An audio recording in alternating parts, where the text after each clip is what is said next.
Hi, this is the LENOVO Tab Extreme and I'll show you the fingerprint scanner test on this device.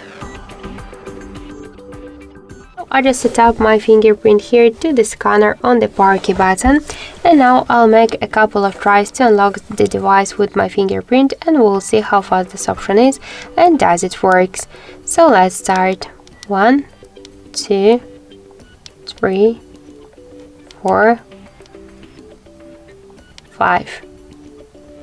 So as we could see, the fingerprint scanner works here fast and correct. So we just unlocked the device successfully less than in half of the second. This is the good result for the fingerprint scanner. So you could try this unlock method, but don't forget that the fingerprint is less secure than the passcode or pin code unlock methods.